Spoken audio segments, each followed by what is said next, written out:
अष्टाचक्रवद्वारा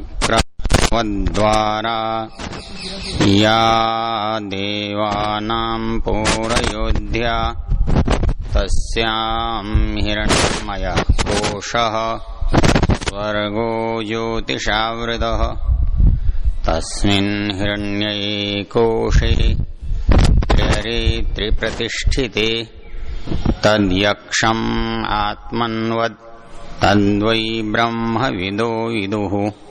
ओम शांति शांति शांति। आदरणीय सन्यासी महानुभाव, वानप्रस्थी जन, आदर सम्मान की योग्य माताओं, बहनों, बंधुओं, प्रिय ब्रह्मचारियों, आचार्य महानुभाव, इस प्रातःकाल की चर्चा में हमारा जो सैद्धांतिक पक्ष है, जिसे हम वैदिक कहते हैं, आर्य कहते हैं, उस पर विचार कर रहे हैं। हमने इस विचार में देखा मूल जो पदार्थ हैं वो तीन हैं, जिन्हें हम ईश्वर, जीव, प्रकृति के नाम से जानते हैं। हमने उनके स्वरूप को देखा, वो कैसे हैं, उनके कार्य क्या हैं। बहुत बार लोगों को यह लगता है कि ईश्वर को कैसे, कहाँ देखें, कहाँ पाएं, कैसे मिलें। ये भी वेद में बहुत ही स्पष्ट रूप में दिया हुआ है। ये जरूर है, ये मंत्र हम परिचित तो हैं, लेकिन इनका प्रयोग बहुत कम करते हैं। जैसे गायत्री मंत्र है, विश्वानी देव मंत्र है, या दूसरे और मंत्र हैं, उनको हम बहुत पढ़ते हैं, बार बार आवृत्ति करते हैं। इन मंत्रों से परिचय तो है हमारा, बहुत सारे लोगों ने इसको सुना है, लेकिन इसका उतने अधिकता से प्रयोग में नहीं है। और इस वेद मंत्र के ऊपर ये लिखा हुआ है, साक्षात ब्रह्म प्रकाशिन्यौ, अर्थात ये दो जो ऋचाएं हैं, दो मंत्र हैं, ये साक्षात ब्रह्म का प्रकाशन करने वाली हैं। तो दुनिया में इतनी जो भागदौड़ है, कहाँ मिलेगा, कहाँ मिलेगा, कहाँ मिलेगा, इससे अधिक स्पष्ट तो कहीं हो भी नहीं सकता। जितने सीधे, जितने सरल शब्दों में इस बात को यहाँ कहा गया है, क्योंकि वो कहता है कि आपके पास जो साधन है,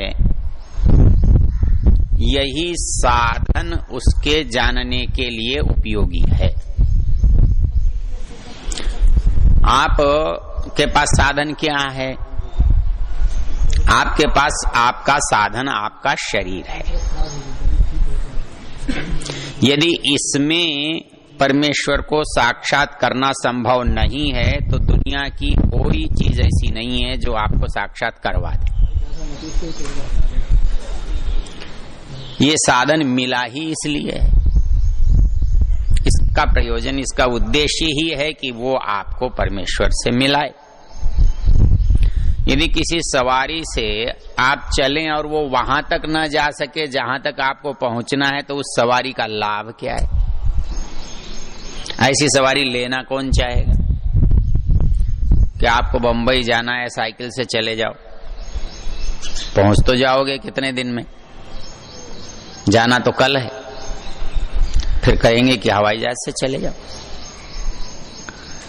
तो आपको कई बार, हमारे बहुत सारे जो साधक हैं, उनको एक बड़ी परेशानी होती है। कहते हैं जी मन बड़ा दुष्ट है, मन बड़ा खराब है, मन बड़ा ऐसा है। मैं क्यों गाली दे रहे हो? किसको दे रहे हो? ऐसा है कि यदि तांगे वाले का घोड़ा तगड़ा है और तांगे वाला कमजोर है, तो घोड़े की गलती है क्या? अजी घोड़ा तो बहुत बदमाश है, दमदार है, बदमाश तो होगा। आप में यदि योग्यता है तो चला लेना। भगवान ने आपको साधन दिया कि भाई 100 साल जीना है, तो शरीर दे दिया। आपको साधन दिया कि भाई 100 साल से काम नहीं चलेगा, या तो प्रलय तक जाओ या मुक्ति तक जाओ, दो हैं विकल्प आपके पास। फिर आपको एक दूसरा साधन दे दिया, क्या कहते हैं उसको, सूक्ष्म जो शरीर है वो दे दिया। और उसके लिए जो साधन दिया, आपको मन दिया है, इंद्रियां दी हैं, बुद्धि दी हैं, तो वो ऐसे ही नहीं दे दी व्यर्थ में, वो अपने उद्देश्य तक पहुंचाने में समर्थ हैं, ऐसे साधन बना कर दिए। और आप सोचते हैं कि वो साधन आपके शरीर की तरह थोड़ी सी दूर चल के समाप्त हो जाएं, ऐसे तो उसने दिए नहीं। वो साधन ये दिए हैं कि आपको आपकी यात्रा पूरी कराने का सामर्थ्य उन साधनों में है। तो कोई सामान्य साधन तो नहीं होंगे। लोकांतर में जाओगे तो साइकिल से और जीप से तो नहीं जा सकते, तो वो इस शरीर से तो दूसरा कुछ प्राप्त होने वाला नहीं है। इस जीवन में जो है वो इस शरीर से जुड़ा हुआ है। तो चाहे ये शरीर है, चाहे वो सूक्ष्म शरीर है, चाहे मन बुद्धि इंद्रियां हैं, कहता है कि आपको यदि ईश्वर का साक्षात करना है तो इन्हीं से करना होगा, इसके अतिरिक्त संसार में कोई साधन और है नहीं। ये दोनों मंत्र इतने स्पष्ट हैं, इतने सरल हैं, इनमें कोई जटिलता नहीं है, कोई बहुत दार्शनिक गुत्थी नहीं है जिसको समझाना पड़े। अष्टाचक्रा नवद्वारा या देवानाम पूरयोध्या, इन शब्दों से आप सब भली भांति परिचित हैं। शरीर को अयोध्या कहा है, योद्धुम अशक्य, अर्थात इससे ऊंची, इससे अच्छी कोई चीज आपको दुनिया में मिल नहीं सकती। यदि आपने ऐतरेय उपनिषद का कभी वाचन किया हो तो उसमें एक बड़ा प्रसंग आता है। भगवान महाराज खाली बैठे थे, बोले क्या करना है, कुछ कर लेना चाहिए, खाली बैठने से क्या लाभ। तो उन्होंने कुछ पराक्रम किया, इच्छा की, ईक्षण किया, लोक बना डाले। अब लोक बनाए तो इनका कोई संचालन करने वाला होना चाहिए, किसी विधि से चलने चाहिए, उन्होंने लोकपाल बना डाले। लोकपाल बना डाले तो उनके साथ कुछ साधन और होने चाहिए, तो उन्होंने भूख और प्यास भी बना डाली। जब भूख और प्यास के साथ लोकपाल हुए तो बोले अब करें क्या, क्योंकि अन्न चाहिए, साधन चाहिए, मुख चाहिए। तो वो सारे प्रजापति से कहने लगे कि भाई हमको बनाकर अलग अलग पटक दिया, घर दो, व्यवस्था तो घर के बिना बनेगी नहीं, तो घर में रहेंगे तो व्यवस्था से काम करेंगे। तो उन्होंने घर के रूप में सबसे पहला एक घोड़ा ला कर दिया। बोले ये घर तुम्हारे लिए ठीक है, न वही नो अयम अलम इति, नहीं हमारे लिए अच्छा नहीं है, हम तो नहीं रहते इसमें। गाय ला कर दे दी, कहते नो वही न अयम अलम इति, ये भी हमारे लिए अच्छा नहीं है, पर्याप्त नहीं है। तो उसने फिर एक आदमी जैसा कुछ ला कर दिया। तो कहते हैं सुकृतम बतैती, क्या कमाल का बनाया है, बहुत ही सुंदर है। सुकृतम मतलब परमेश्वर की सबसे उत्तम रचना। बाकी रचनाएं तो परमेश्वर की ही हैं, और तो कोई रचनाकार है नहीं, लेकिन सुकृतम, सुकृत है, श्रेष्ठ रचना है। तो वो सब यथास्थानम प्रविशत, जिसका जो स्थान है वहां आ जाओ। तो ये जो सबसे उत्तम जो हमारे पास साधन है वो मनुष्य का शरीर है। अब इसमें भगवान को कहां देखें? हाँ, भोजन का स्थान है, पानी का है, देखने का है, सुनने का है, सब स्थान है, तो भगवान का भी कहीं होना चाहिए ना। तो ये कहता है अष्टाचक्रा नवद्वारा या देवानाम पूरयोध्या।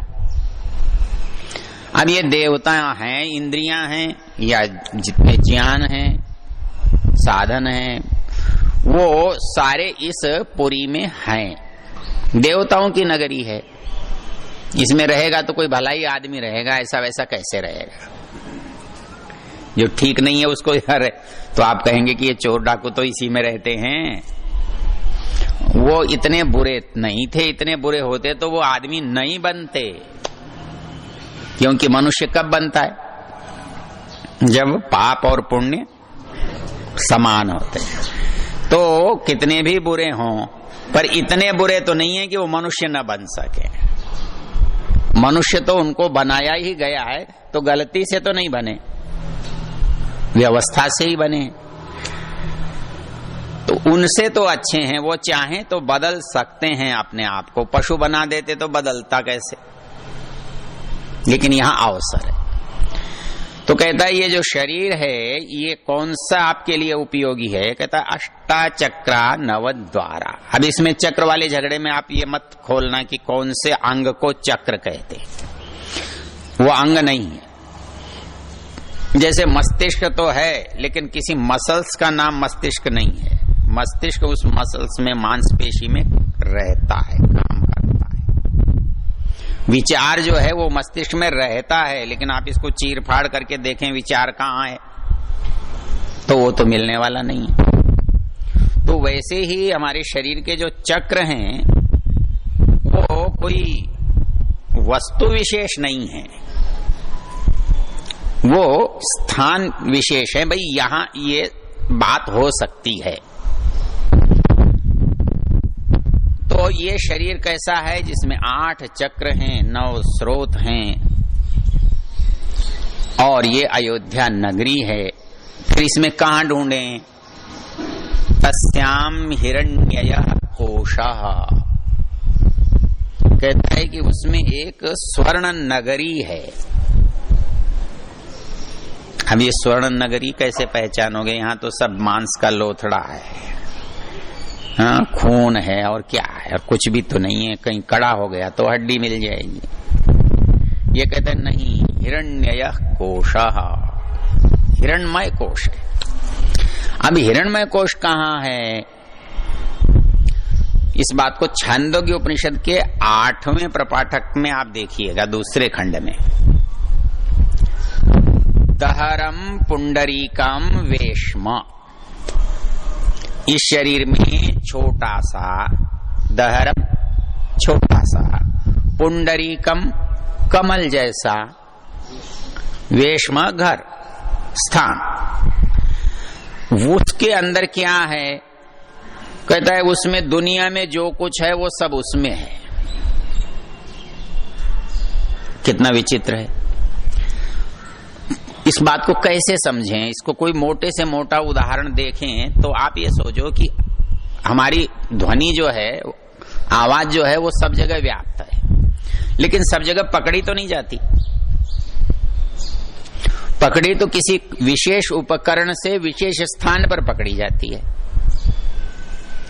तो वैसे ही परमेश्वर समस्त सब स्थानों पर व्याप्त है, लेकिन पकड़ में आने वाली जगह कौन सी?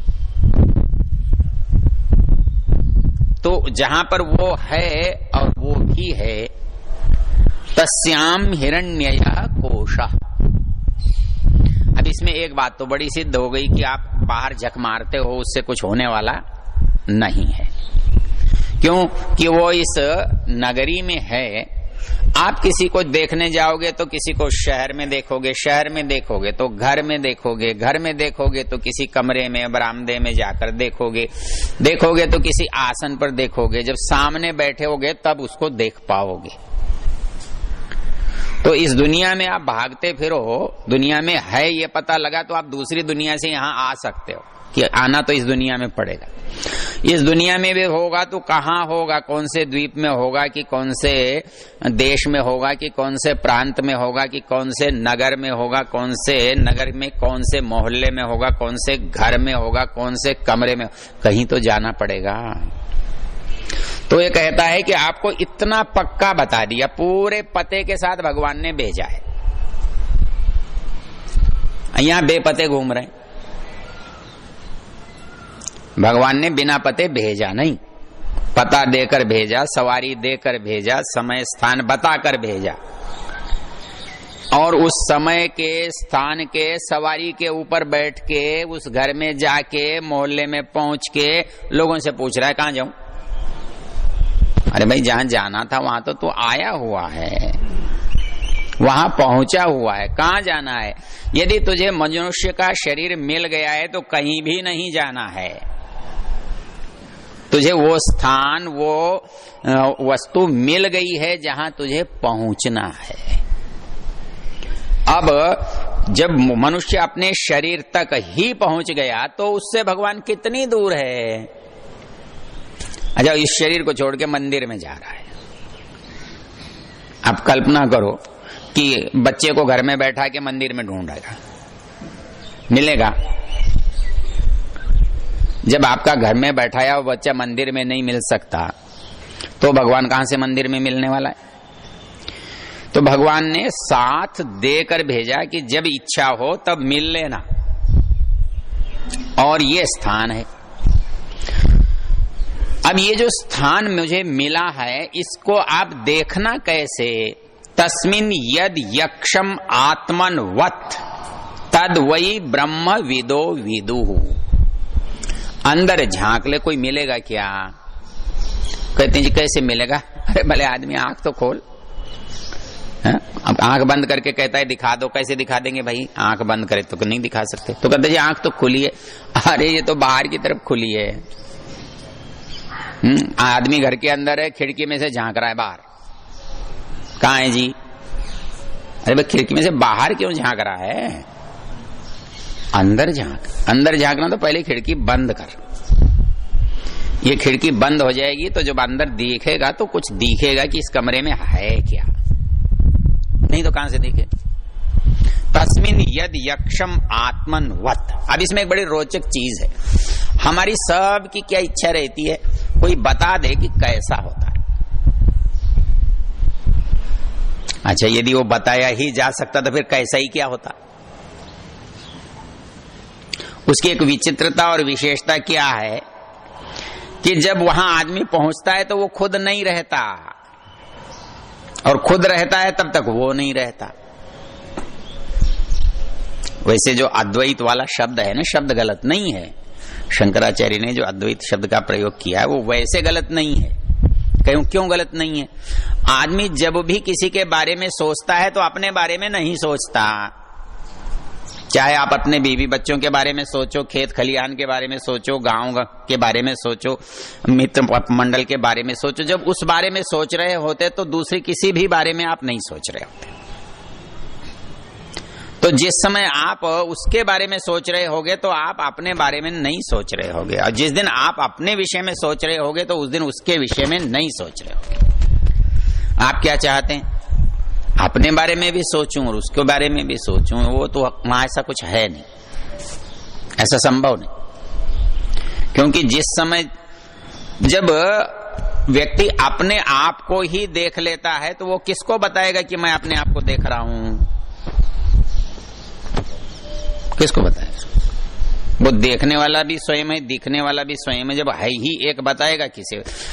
बताएगा तो तब ना जो कोई पड़ोस में होगा किसी के कान में कहेगा कि देख वो आ रहा है। वहां तो है ही कुछ नहीं। तो इसलिए वेद क्या कह रहा है कि आपको देखना है तो बहुत सहज है। तस्याम हिरण्ययः कोश। वहां क्या है? जाते ही आपको अद्भुत दिखाई देगा, कुछ नया, आकर्षक। कहता है कि वो अद्भुत दिखाई देगा तो क्या ये चमड़े मांस के अंदर रखा हुआ है? अरे बोले वो इससे बहुत परे है। बोले फिर इसको काट दें तो निल जाएगा? बोले इसके काटने से वो कटता नहीं है। आप अपना टीवी या रेडियो तोड़ दो तो कोई आवाज खत्म हो जाएगी। किसी को गुस्सा आया खेल देखते हुए, क्या है ये टीम हार रही है, उसने टीवी को तोड़ दिया, चलो टीवी तोड़ दिया तो क्या टीम को कुछ लगा? तो हम क्या करते हैं? ये सोचते हैं इसको तोड़ देंगे, इसको खोल देंगे, इसको निकाल लेंगे, इसमें मिल जाएगा। इसमें कुछ नहीं मिलेगा। ये एक साधन है जहां खड़े होकर हम उसको देख सकते हैं, जहां पहुंचकर उसे देख सकते हैं। ये स्थान उसके पहुंचने के बाद हमको उसके पाने का होता है। वहां पहुंचे हैं इसलिए उसे पाएंगे, वहां नहीं पहुंचे तो नहीं पाएंगे। और जब पहुंचकर उसे पाएंगे तो फिर हमारे पहुंचने का अर्थ ही समाप्त हो चुका होगा। फिर हमारा अर्थ क्या होगा? वहां हम तभी तक चलते हैं जब तक रास्ता है। रास्ता समाप्त हो गया तो फिर रास्ते का क्या लेना देना? तस्याम हिरण्ययः कोशः स्वर्गो ज्योतिषावृत। तो पता कैसे लगता है? पता नहीं लगना ही उसका पता लगना है। जब आप कुछ भी ना सोच पाए तब वही सोचने में होता है। जब तक आप कुछ सोच पाते हैं तब तक आप सोचने के लायक भी नहीं होते।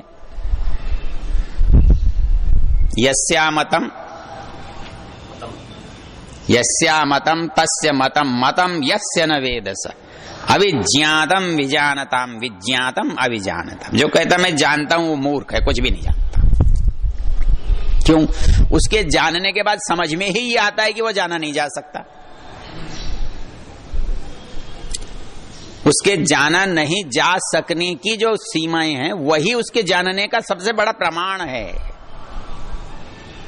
कोई कहता मैंने जान लिया, तो जो वस्तु इतनी बड़ी है कि जिसे जाना नहीं जा सकता उसके बारे में कोई दावा कर ले कि मैं जान रहा हूं, जानता हूं, तो कहता है कि ये तो गलत हो जाएगा, क्योंकि वो वस्तु के लक्षण से बात ही नहीं बन रही, घट नहीं रही। इसमें गलत कुछ भी नहीं है, क्योंकि जिस चीज को हम जानने की बात कर रहे हैं वो इतनी विशाल है, इतनी, जैसे इसको भगवान पर एक बार छोड़ भी दें, ज्ञान पर ले लें, विज्ञान पर ले लें, विद्या पर ले लें, तो क्या हम जान सकते हैं?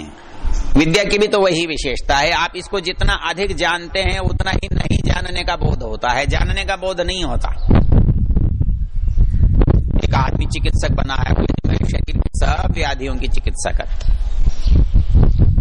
तो इसके पास जाते हैं, बोले नहीं मैं तो केवल पेट की करता हूं। कहते नहीं मैं केवल हड्डी की करता हूं, मैं केवल आंख की करता हूं, मैं केवल कान की करता हूं। आंख में भी सबकी नहीं करता, कुछ हिस्से की करता हूं, उसमें भी किसी और। अरे भाई, आपके जानने से सबसे बड़ी बात क्या हो रही है? न जानने का बोध हो रहा है। क्या क्या नहीं जाना ये पता लगना ही जानना हो रहा है। और जब तक ये पता है कि सब जानता हूं तब तक सीधा सा अर्थ है कुछ भी नहीं जानता। तो वही स्थिति परमेश्वर के साथ है। तो वो ये कहता है कि आप जिस समय उसको जानने लगते हैं तो उसकी असीमता, उसकी विशालता, उसकी व्यापकता देखकर आप दंग रह जाते हैं कि मैं कैसे जान सकता हूं, कैसे इसको मैं पकड़ सकता हूं, कैसे मैं समझ में आ सकता है? नहीं आ सकता, नहीं ये असंभव है कि मैं इसको जान सकूं। तो इसलिए एक पहचान है। कोई कहता है कि आपने कुछ जाना, बोले भाई यही तो नहीं पता लगा जाना, फिर लेकिन अच्छा तो लगा। भाई एक शब्द है जिसको आप मूर्त रूप नहीं दे सकते। दुनिया में भी आप इसका प्रयोग करते हो, जब किसी चीज को आप व्याख्या नहीं कर सकते। कैसी है? बोले अच्छी है। और अच्छी कैसी है? बोले अच्छी है। और कैसी है? अच्छी से भी कुछ होता है, इसको व्याख्या कर सकते हो कि अच्छी कैसी होती है। अच्छी कैसी होती है व्याख्या कर सकते हो, तो अच्छी कहने से रुक क्यों जाते हैं? हाँ बहुत अच्छी है। अब बहुत कितनी भी बार लगा ले, उससे आगे क्या करेगा? तो वही स्थिति है। वो मतलब आप उसके पास हैं, ये सबसे बड़ी क्या बात है कि वो परिस्थिति आपको बहुत अच्छी लगती है। किसी भले से आदमी के पास बैठ के क्या बड़ी सुकून, अच्छा लगता है। उनके पास जाता हूं, बहुत अच्छा लगता है। अब व्याख्या नहीं कर सकता अच्छा लगने की, तो वही व्याख्या यहां भी नहीं कर सकता, लेकिन अच्छा लगता है।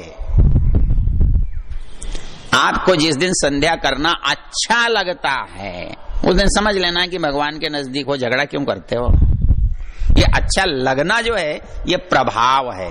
आयुर्वेद की औषधियों में और बहुत कुछ होता है, और आखिरी चीज होती है प्रभाव। बोले हरड़ के पेड़ के नीचे से निकल गया, दस्त लग गए। बोले कैसे लगे? खाया तो नहीं? बोले प्रभाव। प्रभाव एक आयुर्वेद में एक चीज होती है, पांचवी, रस, वीर्य, विपाक, प्रभाव। तो जो प्रभाव है वो आपको कार्य में सक्रियता दे रहा है, अनुभव दे रहा है, उसके बारे में बता रहा है। इसलिए ये जो सोचना है ना, ऐसा कैसा लगता होगा, कैसा लगता होगा, कैसा लगता होगा, कैसा भी नहीं लगता। जिस दिन लगने लगेगा उस दिन कुछ होगा ही नहीं। जो लगेगा या गुड़ लगेगा, मीठा लगेगा, मतलब आप लगेगा उसे कैसे बताओगे? दुनिया की किसी चीज से ही तो बताओगे। जब दुनिया की ही चीज से बताओगे तो दुनिया की चीज ही उस जैसी नहीं हो जाएगी। वो गुड़ जैसा लगेगा तो गुड़ ही नहीं खा लेंगे, वो मिठाई जैसा लगेगा तो मिठाई नहीं खा लेंगे, मक्खन जैसा लगेगा तो मक्खन नहीं खा लेंगे। तो जैसा क्या होता है? जैसा तो कुछ होता ही नहीं। जैसा होगा तो दुनिया की चीज के बराबर होगा, और दुनिया की चीज के बराबर होगा तो उसकी जरूरत ही नहीं है, फिर दुनिया की चीज से काम चल जाएगा। मुश्किल ये है उस जैसा कुछ भी तो नहीं है। आप बता कैसे दोगे जब उस जैसी कोई दूसरी चीज है ही नहीं? तो ये कहता है तस्याम हिरण्य कोश स्वर्गो ज्योतिषावृत, ज्योति से आवृत है, सुख देने वाला है। तद यक्षम आत्मन व तद वही ब्रह्म विदो विदु। ऐसा कुछ लगता हो तो यूं समझ लेना वही होगा। अरे दिखा तो था कुछ, क्या था? बोले पता नहीं चला। हाँ तो फिर वही रहा हो। मंत्र तो ऐसा ही कह रहा है। चलिए समय हो गया, बहुत बहुत धन्यवाद।